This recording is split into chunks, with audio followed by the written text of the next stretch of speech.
मधुबन के बाबा,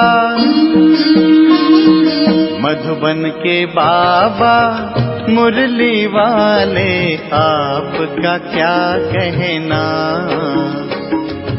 आपका क्या कहना। ओम शांति।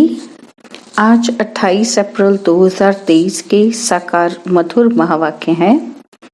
आज मीठे मीठे बाप दादा बोले, मीठे बच्चे, इस कलयुगी दुनिया का सुख काग विष्टा के समान है। यह दुनिया अब गई की गई, इसलिए इससे लगाव नहीं रखना है, आसक्ति निकाल देनी है। बाबा ने कहा, मीठे बच्चे, इस कलयुगी दुनिया का सुख कागविष्टा के समान है।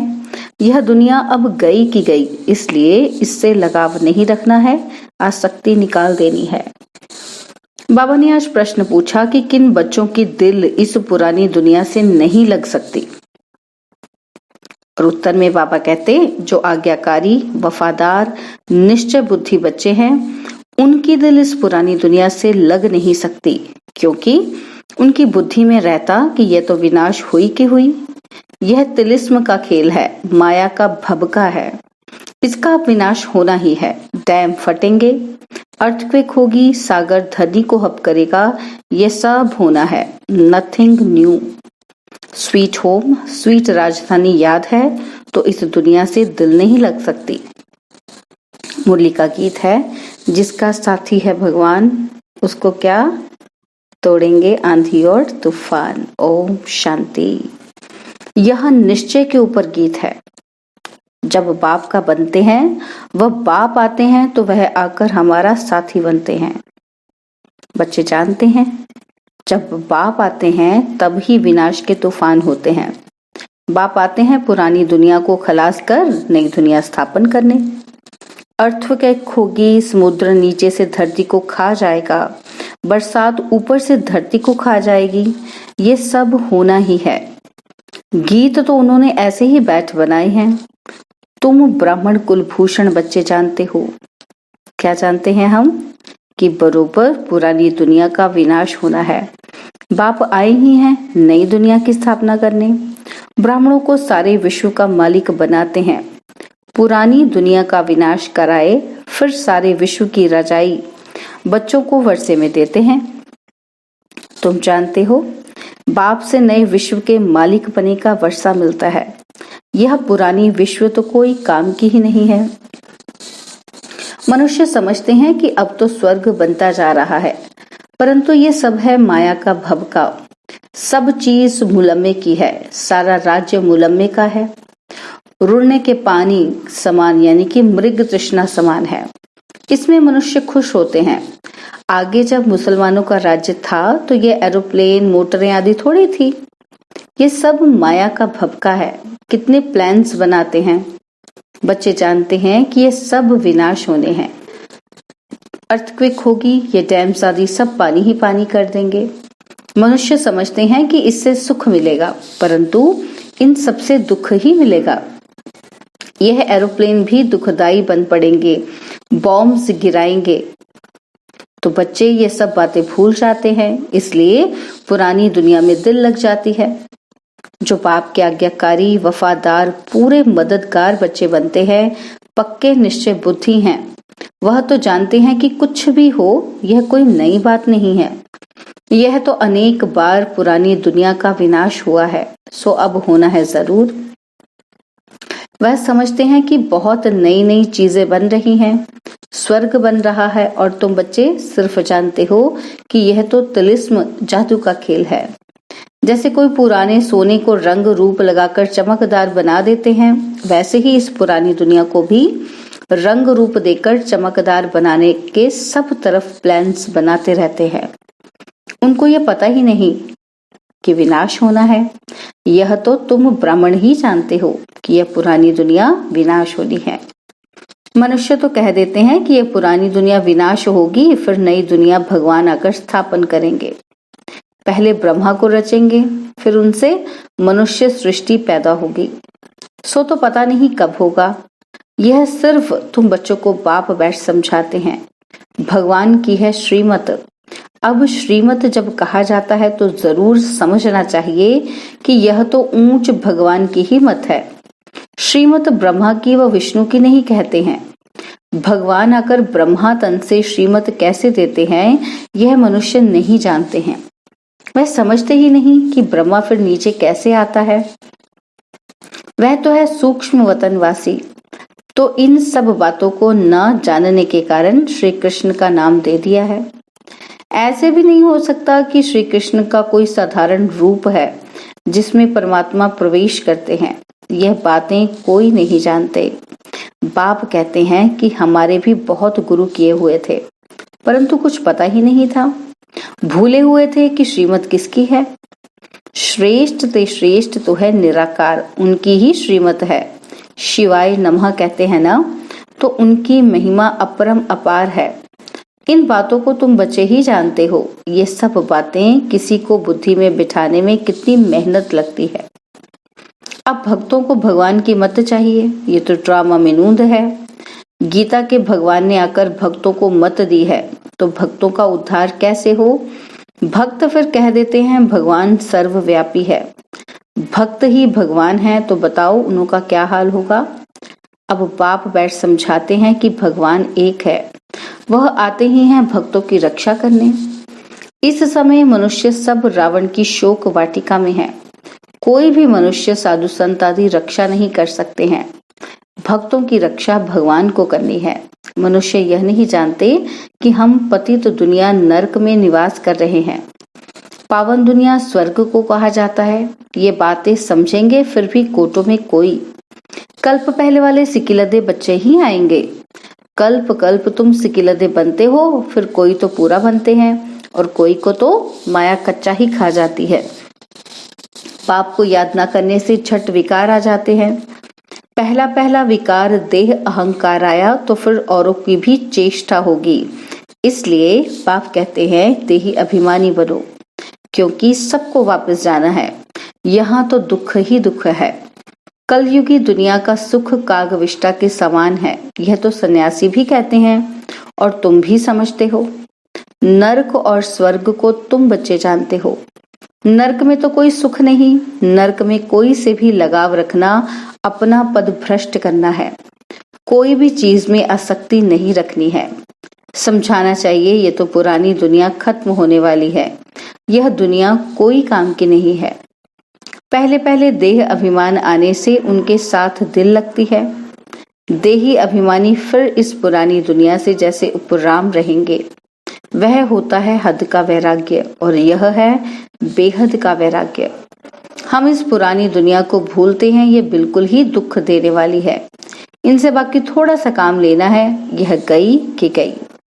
बाकी 2 घड़ी के हम मेहमान हैं, तो ब्राह्मण ही कहते हैं कि हम पुरानी दुनिया में 2 घड़ी के मेहमान हैं।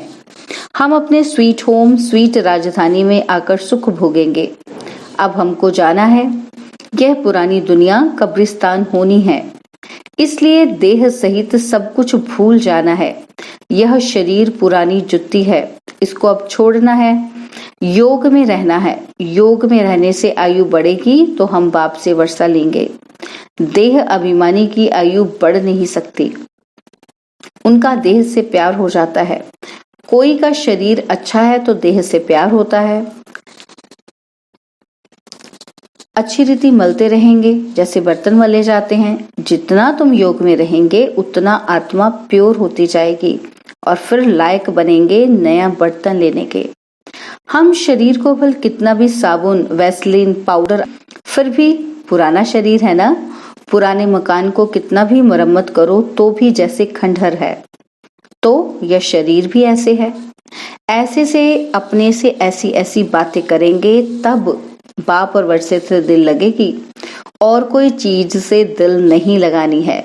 मैं आत्मा हूँ, बाप के पास जाने वाली हूँ। बाप को याद करने से फायदा होता रहता है, आयु बढ़ती रहती है। आत्मा समझती है कि मैं योग बल से प्योर होती जाती हूँ। यह मेरा शरीर कोई काम का नहीं है। भल सन्यासी पवित्र रहते हैं, परंतु शरीर तो फिर भी पतित है ना। यहाँ कोई का भी शरीर शुद्ध नहीं हो सकता और वहां शरीर विष से नहीं बनता। यह बातें तुम बच्चे ही जानते हो। अगर स्वर्ग में भी विकारों से ही पैदाइश होती तो फिर उनको निर्विकारी क्यों कहते?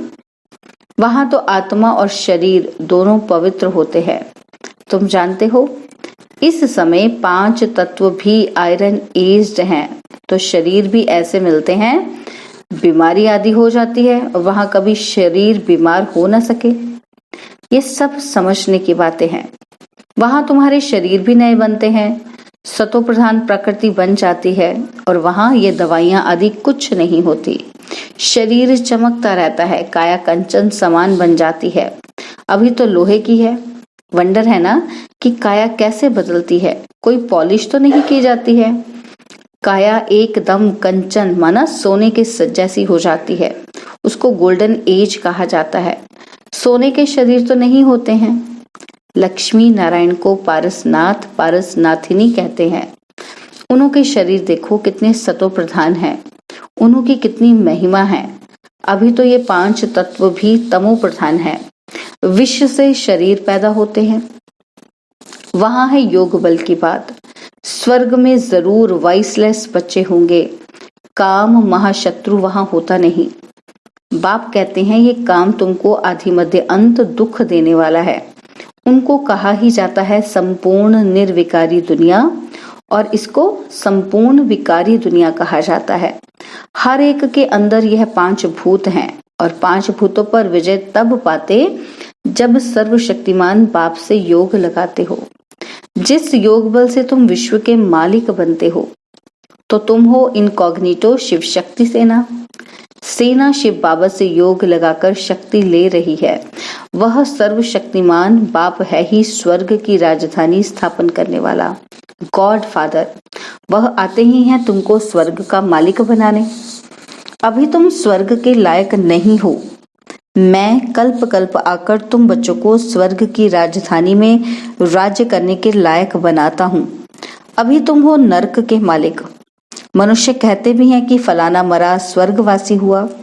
बिल्कुल समझते नहीं है कि हम नरक में हैं। स्वर्ग का वास्तव में कोई को पता ही नहीं।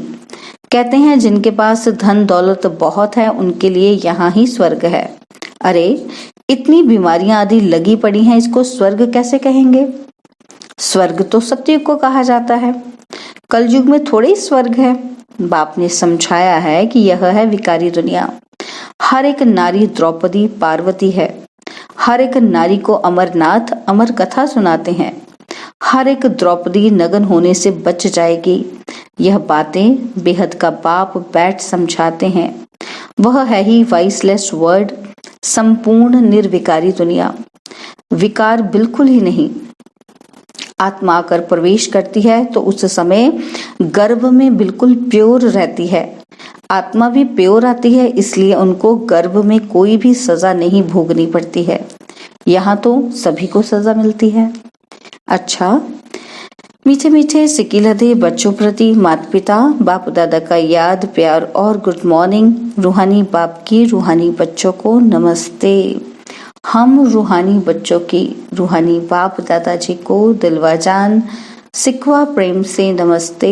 ओम शांति। प्यारे बाबा, मीठे बाबा, मेरे बाबा, शुक्रिया बाबा, शुक्रिया बाबा, शुक्रिया बाबा।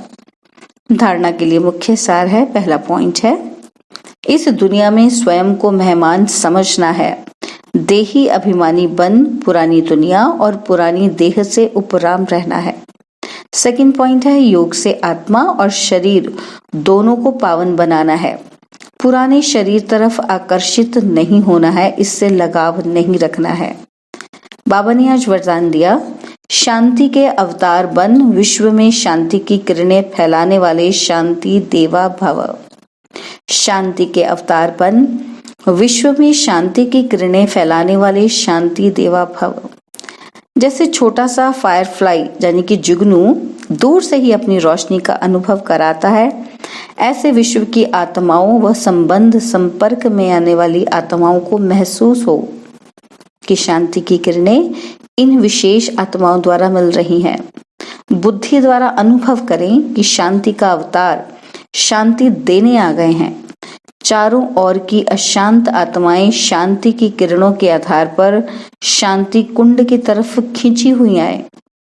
इस शांति की शक्ति का अभी प्रयोग करो। स्लोगन है, जिनका स्वयं पर व्यक्तिगत अटेंशन है वे अंतर्मुखी बनकर फिर बाह्य मुक्ता में आते हैं। जिनका स्वयं पर व्यक्तिगत अटेंशन है वे अंतर्मुखी बनकर फिर बाह्य मुक्ता में आते हैं। ओम शांति। और अब यह एक बहुत अच्छी वीडियो भी जरूर देखें।